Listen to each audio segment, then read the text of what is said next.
so that he may attain the taqwa of Allah subhanahu wa ta'ala. And guess what? She was a single mother, as I mentioned, but yet at the end of the day, that did not make her give up hope in Allah Azza wa Jal. And she ensured that she travels right from point A to point B with her son in quest and in search for a scholar, specifically Imam Malik rahimahullah ta'ala. Now, I want you and I to ponder over the following statistics. And this survey was done in regards to the Muslims in America in general. How important is Salah to the Muslims in America? According to PEW, Pew Research Center, they mentioned that 6 in 10 Muslims in America reported that they pray at least some of the 5 times daily salawat. Once again, according to the research, 6 out of 10 Muslims in America reported that they pray at least some of the salawats, not all 5, a few out of the 5. Now I want you and all to think that if someone comes up to me or to you and asks that, brother, sister, do you perform all 5 times salawat? Of course, we're all going to lie. Even though we probably miss Fajr, at the end of the day, we still will say, yes, I perform all 5 salahs. Now look at the research. These individuals or these youngsters in America were asked that, do you pray all 5 times salah? They had the audacity or the courage to say that I pray some of the salawats, as if it's optional for me to miss our salahs, as if it's something normal because everyone else is doing it, so therefore I'm going to end up doing it also. And also, according to PEW Research Center, they have mentioned that the youngsters of today, they have issues with religion in general.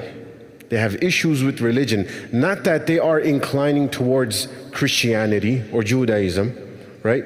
Or atheism or any other religion.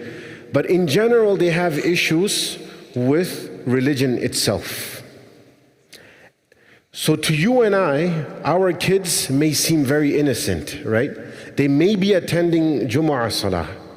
They may be attending Islamic functions and seminars and etc.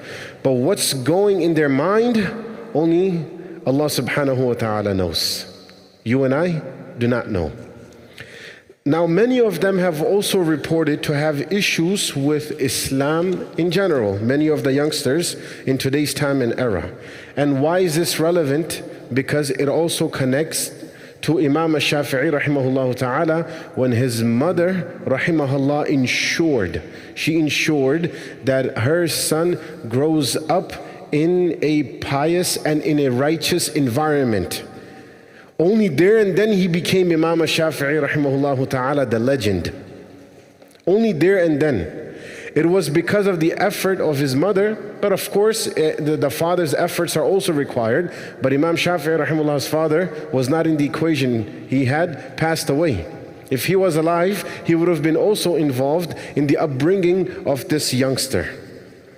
Now, NBC News also published in 2017 an article that was titled that US Muslims more accepting of homosexuality than the white individuals or the evangelicals and etc. The Muslims are more accepting to this ideology than they themselves. And by Muslims, they are referring to the new generation, not the elders. The elders, the moment they hear this word, they are disgusted. But the youngsters, when they hear this word, what do they say? So what? It's their choice. It's fine. It's normal. It's normal. What's so wrong about a guy marrying another guy?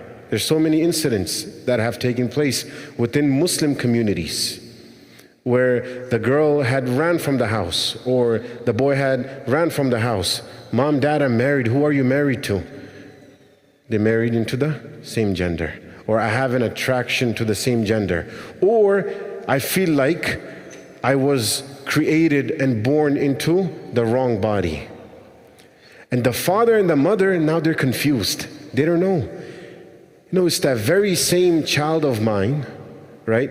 So innocent all these years. Now all of a sudden they're talking like this because it was building up, right? They were exposed to the environment and it kept on building up and up and up. Now that they have turned 16, 17, 18 and 19 years of age, where they have certain rights, they are not within the control of the parents. So therefore, shaitan comes into play. Shaitan then comes into play.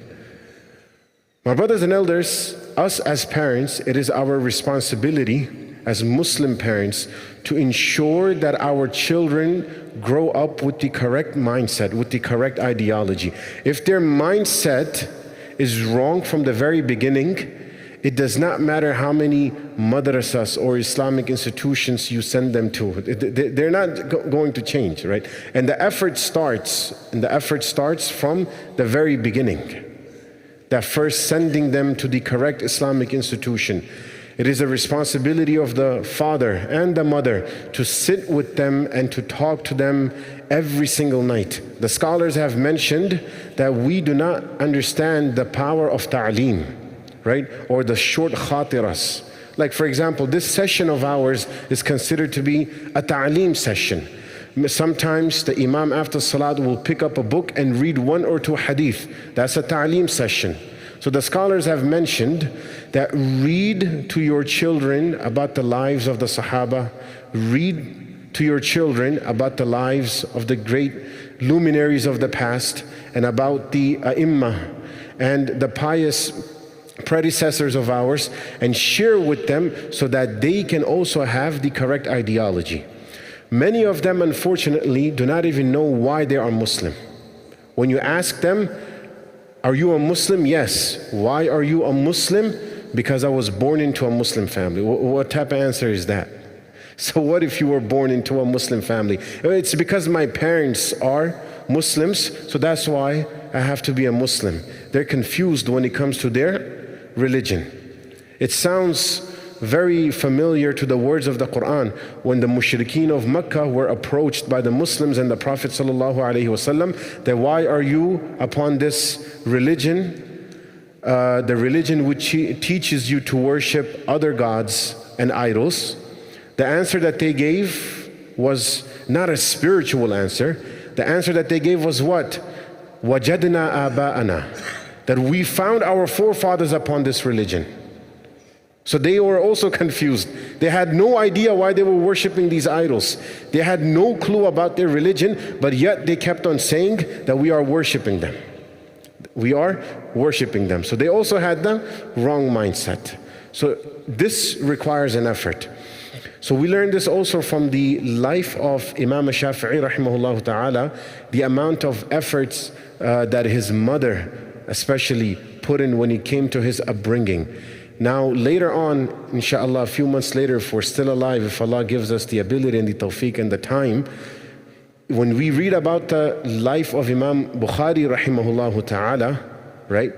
Imam Bukhari rahimahullah ta'ala needs no introduction. The one responsible for him to be at this level was none other than his own mother. Each and every single night she would be making dua to Allah. Every single night she would be making dua to Allah subhanahu wa ta'ala.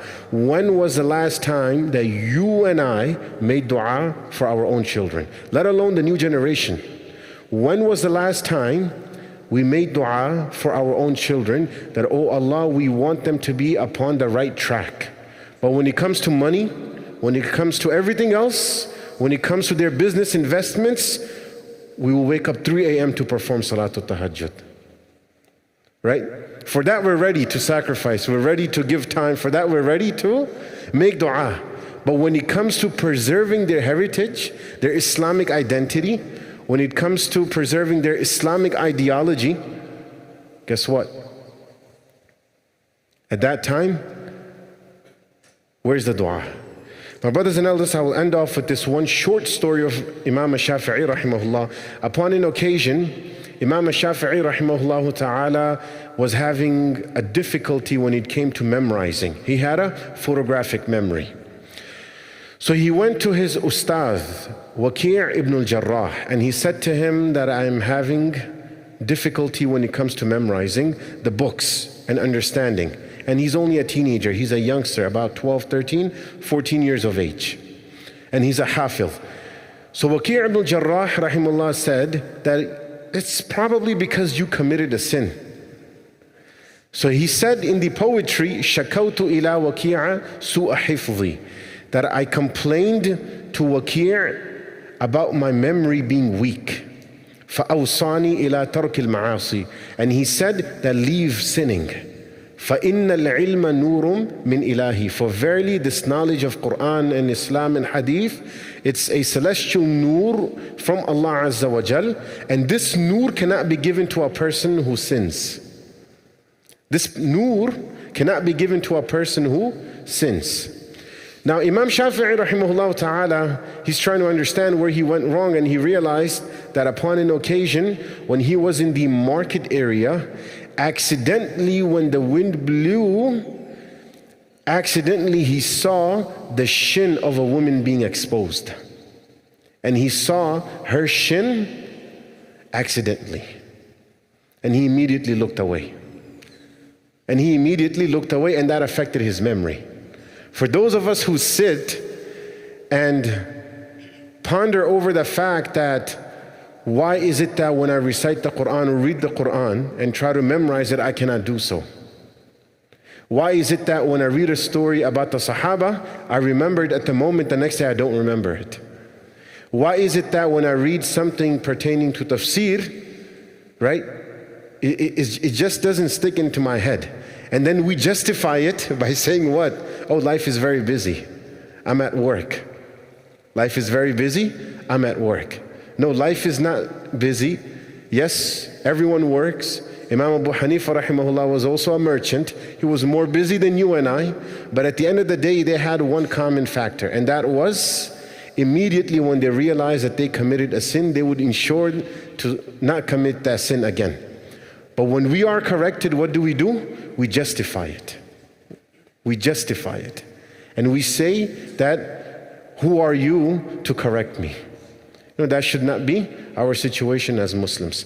May Allah subhanahu wa ta'ala give us tawfiq to make amal. Subhanallah bihamdihi, subhanakallahumma bihamdik, wa nashhadu an la ilaha illa anta wa nastaghfiruka wa natubu ilayk. Jazakum.